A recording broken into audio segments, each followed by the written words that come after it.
Can you walk me to school?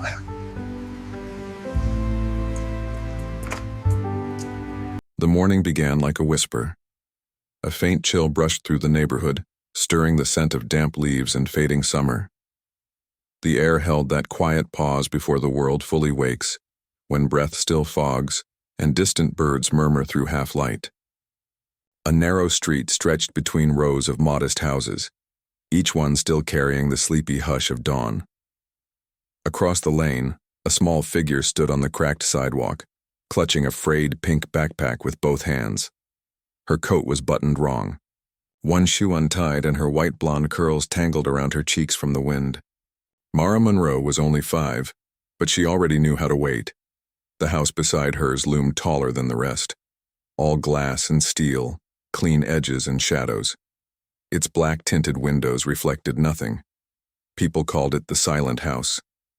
They said a man lived there who never smiled, never waved, never stayed long enough to be known. Mara stared at the door, bit her lip, then pressed the bell. Inside, Julian Hale's phone buzzed again. His morning had already splintered into calls from Singapore, reports from Zurich, projections from London. He hadn't even finished his coffee. The world always demanded something. Another number, another signature, another answer. And for years, he'd given it all without blinking. The doorbell rang again. A soft, uncertain sound that didn't belong in his marble hall. He sighed, pushed back his chair, and strode down the corridor. His reflection followed him in the glass. Tall, sharp-edged, immaculate, a ghost in a tailored suit. When he opened the door, the cold air rushed in, and with it, a pair of eyes the color of storm-washed skies looked up at him. "Hi," the little girl said, voice small but sure.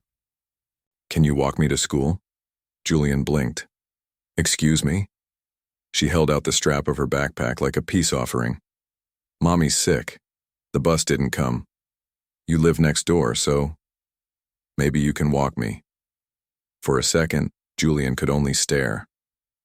His mind ran through every logical refusal, liability, risk, time, yet none of those words reached his tongue. She stood there, tiny and determined, as if asking him was the most natural thing in the world. He looked past her at the empty street, then at his watch. 20 minutes until his next meeting. He muttered under his breath, "This is not my job." But she didn't move. The wind lifted her curls, and something in the way she waited, patient, unafraid, cut through the noise in his head. He exhaled, long and slow. "Do you even know where your school is?" 5 blocks left, she said promptly, then past the bakery. Julian shut his laptop in his mind, grabbed his coat from the hook, and said, "Fine, let's go." Mara beamed, a light so bright it startled him. She reached for his hand. Her fingers were small, warm, and impossibly certain. He hesitated only a second before letting her hold on. They started down the street, the morning unfolding around them, the bark of a dog, the scrape of a shovel, the low hum of traffic awakening.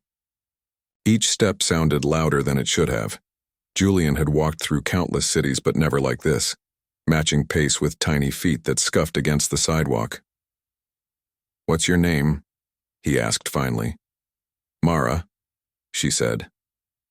"What's yours?" "Julian." She repeated it carefully, tasting the syllables. "Julian." He almost smiled. They crossed at the light. When the signal blinked, she tightened her grip. For a fleeting moment, he looked down at her bright curls, her pink backpack, her small steps, and something inside him flickered. No iPad, no stroller, no complaints, just walking. "You walk to work?" she asked suddenly. He raised an eyebrow. "No." "Oh, you look like someone who walks very far. You're very tall." Julian bit back a laugh. She skipped a few steps ahead, humming a little off-key tune. Then without looking up, she said, "My mommy says not to talk to strangers." "Smart woman," he replied. "But you're our neighbor, so you're only half a stranger." "That's not a real thing." She shrugged. "Feels real." They turned the last corner. The brick school building appeared ahead, its windows painted with bright shapes. Mara's face lit up. That's it? Julian slowed. Children streamed past them, laughing and shouting, the air suddenly full of color and noise. Mara tugged at his hand. Thank you, Julian. He looked down, uncertain. Next time, ask your mother first. She nodded, all seriousness. Okay. Then she squeezed his hand once. You don't look like a daddy, she said thoughtfully, but I think you'd be a good one. Before he could answer, she darted toward the steps and vanished into the crowd. Julian stood there, strangely rooted. The sound of her voice lingered like sunlight in an empty room. When he finally turned back toward home, his chest felt heavier, not in pain, but in something unfamiliar. He told himself it was nothing. Just an odd morning, a brief detour in an otherwise predictable life. But the next morning, when he opened his door, she was there again. Pink backpack, crooked buttons, hair wild from the wind. She waved, grinning. You ready? He almost said no. Instead, he nodded. They fell into step as though they'd done this forever. The air smelled faintly of cinnamon from the bakery. Leaves whispered across the pavement. Mara talked about everything. About her, Mom's job at the hospital, about the neighbor with too many cats, about the new story her teacher read in class. Julian mostly listened. When they reached the crosswalk, the light blinked red. Without thinking, she reached up again and caught his hand. Her fingers were cold. Her grip was certain, and suddenly he was somewhere else. Years ago, standing. In the rain outside a foster home, a suitcase too big for his arms. He remembered waiting, watching other children being picked up, their names called through the downpour while no one came for him. His chest tightened. Mara's hand pulled him back to the present. Sometimes Mommy loses her voice, she said softly. She had surgery. On her throat. So I make signs for her. One for water, one for soup, one for I love you. Julian looked down, throat tight. He said nothing. Mara glanced up at him. You're quiet, she observed. I think a lot. About what? He hesitated. People. Do you like them? He gave a half smile. Some. She thought about that, then said, You walk like a daddy. He blinked. What does that mean? You hold hands without squeezing too hard. And you walk on the side with cars. Julian stopped for a second. He hadn't realized. She skipped ahead, humming that same tuneless melody. He watched her, and something deep inside him shifted, quietly, like the turning of a page. By the time they reached the school, he already knew he would walk her again. The sky that afternoon was the color of pewter, heavy, still, waiting. Inside a small apartment that smelled faintly of antiseptic and lavender soap, Tessa Monroe stood by the sink, her reflection blurred in the fogged window. The kettle hissed quietly behind her. She moved slowly as if her bones ached, the way people do when they've carried too much for too long. Her throat ached worse that morning. She'd tried to speak to Mara before school, but her voice had cracked and gone thin, like a match burning out too soon. She'd waved instead, smiling through the pain, hoping her daughter hadn't noticed the tremor in her hands. The doctor had warned her about stress, about relapse, about pushing too hard after surgery. But what did doctors know about bills, or loneliness, or the kind of fear that crept into your ribs when your child asked for more and you had nothing left to give? The kettle screamed. She switched it off, poured the water, and reached for the tea that always soothed her throat. She turned toward the counter, and then paused. There, beside the old fruit bowl, lay a folded note written in crooked, uneven letters. Mommy, I walked with Mr. Next Door again. He wears shiny shoes. He doesn't smile much, but he walks safe. I'll bring you a muffin from school. Tessa froze. She read it again, slower.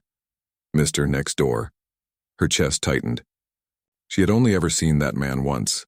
Tall, distant, an expensive car humming in his driveway. The kind of man who had no reason to look twice at the world around him, and now her daughter had walked with him. Twice. The kettle clicked again, a small metallic sound that made her flinch. Her pulse thudded in her throat. She hurried to the window. Through the slats of the blinds, she could see the sharp outline of the neighboring house, cold, beautiful, and uninviting. The silence of it pressed on her chest. She didn't even know his name. For a long minute, she just stood there, mug in hand, steam curling up into her face, trying to convince herself it was fine. Maybe he'd only helped once. Maybe he wasn't as intimidating as he seemed, but mothers don't move by logic. They move by instinct, and hers whispered something she didn't like. That evening, she stood by the same window when she saw them return, the tall man in his dark coat.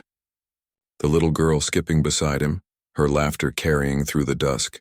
Her heart gave a strange twist, fear, confusion, and something else. He walked beside Mara, careful, protective, his gaze constantly flicking toward her. When they reached the front gate, he crouched slightly so she could whisper something to him. Tessa pressed her hand to her throat. He smiled. Just once, faint, brief, like sunlight breaking through cloud. Then he turned and walked away, the shadow swallowing his figure. Tessa's tea had gone cold by the time Mara bounded inside, cheeks flushed pink. "Mommy," she chirped, holding out a crumpled napkin with a small muffin inside. "I told him you like blueberry. He said he'll bring some next time." Tessa's heart stuttered. Next time, she managed to whisper, "Mara, who is he?" Her daughter tilted her head. "Julian." The name fell into the room like a stone into still water, small, simple, yet oddly heavy. That night, long after Mara had fallen asleep clutching her toy rabbit, Tessa sat awake at the kitchen table, the lights dim, the city hum faint outside the window. She stared at the note again, at the name scrawled in a child's hand. Julian. She hadn't realized she'd been tracing the letters with her finger until her vision blurred. She pressed her lips together. Her throat burned with the effort not to cry. The next morning, she made sure she was ready early. Mara protested softly when Tessa said she'd walk her to school. But Julian said, "I'll do it today." Tessa interrupted gently, adjusting her scarf. "He must be busy." Her daughter frowned but nodded. Children accept what adults disguise as truth. They stepped outside. The wind was sharp and clean. The sun glowed faint through pale clouds. Halfway down the block, a familiar figure appeared from the corner house. Coat, gloves, briefcase, phone pressed to his ear. Julian. He looked up, startled. Their eyes met. For a heartbeat, the world went utterly still. Tessa had forgotten how it felt to be looked at like that, as if time hesitated between one breath and the next. He spoke first. "Good morning." His voice was even, formal. "Good morning," she said softly, her tone barely more than air. Mara grinned, darting between them. "Mommy, Julian's coming too." Julian hesitated, glancing from mother to child. "If that's all right," Tessa forced a polite smile. "Of course." The three of them began walking together. The city stirred awake around them. Buses exhaling steam, street vendors unpacking carts, the faint hum of 1,000 separate mornings. Mara filled the silence with chatter. "Mommy, did you know Julian doesn't like chocolate muffins?" "He says they're too sweet. But I think he's wrong." Julian gave a quiet huff of laughter. "I stand by my opinion." The sound of his voice startled Tessa more than she wanted to admit. There was something in it, smooth, steady, but edged with exhaustion, the kind that came from years of carrying too much. "You walk her every day?" she asked quietly, more to fill the air than to accuse. He looked ahead. "It started as a one-time thing," she nodded. "And now?" He didn't answer. His gaze stayed on Mara, who had stopped to pick up a fallen leaf and was studying its veins as though it were a map of the world. Something softened in his expression. When they reached the school gates, Mara waved and ran off. Julian turned as if to leave, but Tessa's voice caught him. "Mr. Julian." He faced her. The wind caught her hair, and for the first time, she saw him clearly. The tiredness in his eyes, the quiet tension in his jaw, the faint lines near his temples that didn't come from age but from sleeplessness. "I appreciate your kindness," she said softly, "but please don't go out of your way for us." "I don't want Mara to what?" he asked, voice calm but curious. "To rely on someone who might not stay." His eyes flickered, barely perceptible, but she saw it. that flash of something raw beneath the calm. "I don't plan to hurt her," he said. "People rarely plan to," she whispered. For a moment, neither spoke. The world moved around them, children laughing, horns honking, leaves scraping along the pavement. But between them, it felt quiet, suspended. Then he said, "Understood." She nodded once, then turned away. But as she walked, she couldn't shake the strange ache that followed her. Not fear exactly, but awareness. That night, as she tucked Mara into bed, her daughter mumbled drowsily. "Julian said his mom got sick too once." Tessa paused, the blanket halfway up. "He did?" Mara nodded, eyes half closed. "He said that's why he works a lot, so nobody else gets left alone." Tessa stood there for a long time after her daughter had fallen asleep, the words echoing quietly. Across the fence, the lights in Julian's house burned late. Inside, he sat at his desk, the city skyline glittering behind him. His phone buzzed with unread messages, board updates, investor calls, reminders of a world that demanded constant movement. But his eyes were fixed on a single drawing taped beside his monitor. A child's sketch of 3 stick figures holding hands, signed Mara and Mommy and Julian. He should have thrown it away. He should have told her no, set a line, kept things clean and simple, but he couldn't. He stared at the drawing until the lines blurred, then closed his laptop and leaned back in the chair. In the quiet hum of the night, he thought he heard her laughter again, small, bright and haunting.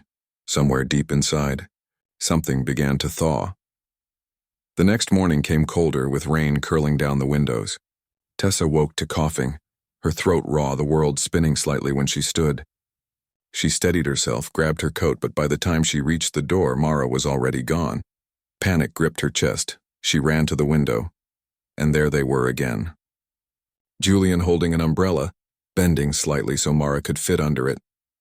The two of them sharing warmth in the gray drizzle. The sight should have eased her, but instead tears pricked her eyes. Because she knew how kindness sometimes broke you, how it slipped into your life quietly and made you hope again when you'd promised yourself never to. That afternoon, when Julian knocked on her door with soup and said, "You looked unwell this morning," she almost didn't let him in. Almost. But when she saw the umbrella still dripping in his hand, and the faint worry etched in his expression, she stepped aside. He set the container down awkwardly. "It's just soup. From the bakery. She said it's your favorite." Tessa's fingers trembled slightly as she touched the warm lid. "You didn't have to." "I know," she looked up. "Then why did you?" His eyes met hers. "Because she asked me to." Silence settled between them, not uncomfortable but fragile, like glass balanced on edge. Tessa swallowed. Her voice came thin, trembling. "You're not what I thought." He tilted his head slightly. "What did you think?" "That you were one of those people who live above the rest of us, cold, untouchable." "Maybe I was," he said quietly, until she knocked on my door. Something broke in her chest.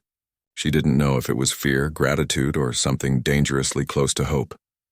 He turned toward the door as if to leave, then hesitated.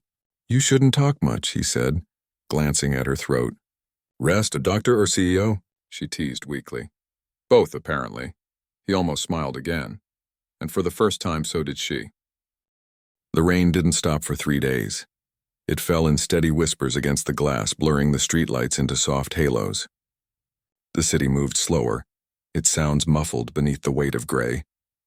In that silence, something between them began to shift, fragile at first, then stronger with every shared glance, every unspoken kindness. Julian came by more often now.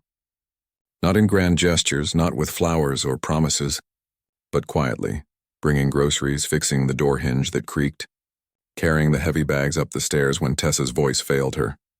He never stayed long, but when he left, the room felt different, less hollow, less lonely. Mara, of course, noticed everything. Children always do.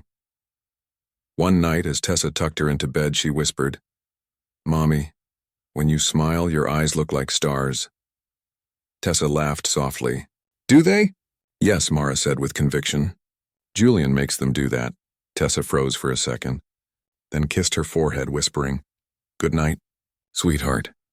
But after Mara drifted off, she sat there in the dark, listening to the rhythm of her child's breathing and wondering how she'd let someone like him slip past the walls she'd built.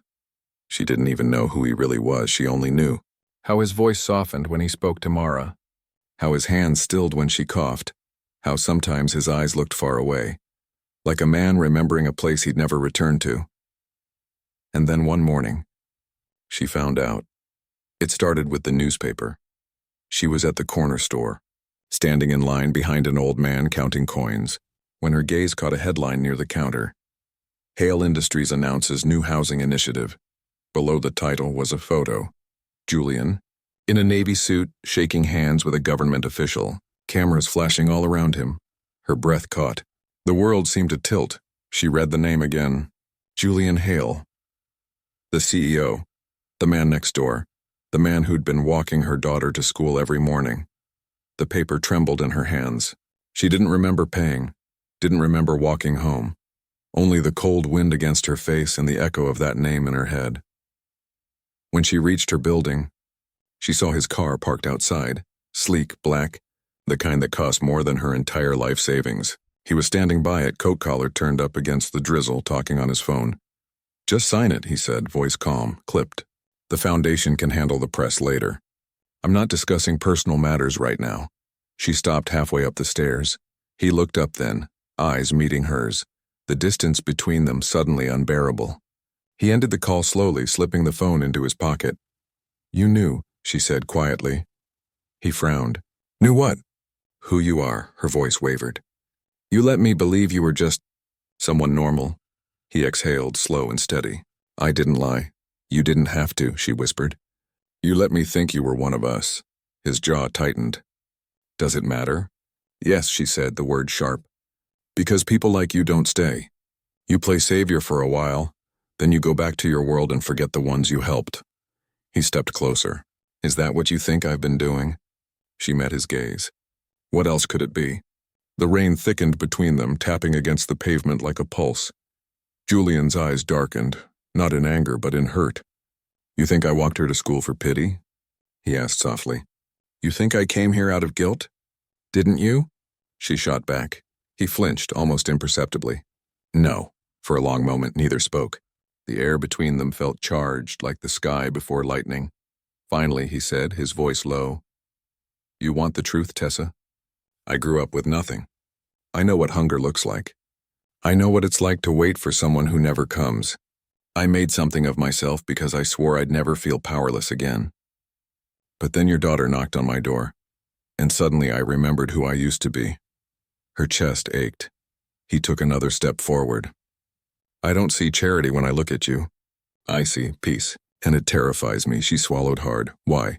"Because peace is the one thing money can't buy," he whispered. She turned away, blinking fast. "You should go, Julian."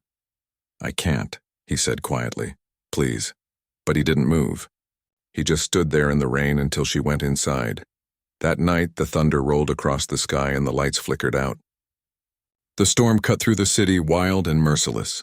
Tessa sat by the window, clutching Mara close as lightning flashed. Her daughter trembled in her arms.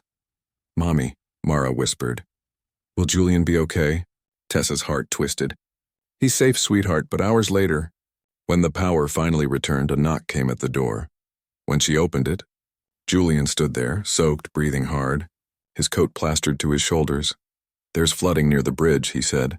"I came to check on you." Tessa blinked, stunned. "You walked here?" He shrugged. "Cars can't pass." She stepped aside without a word.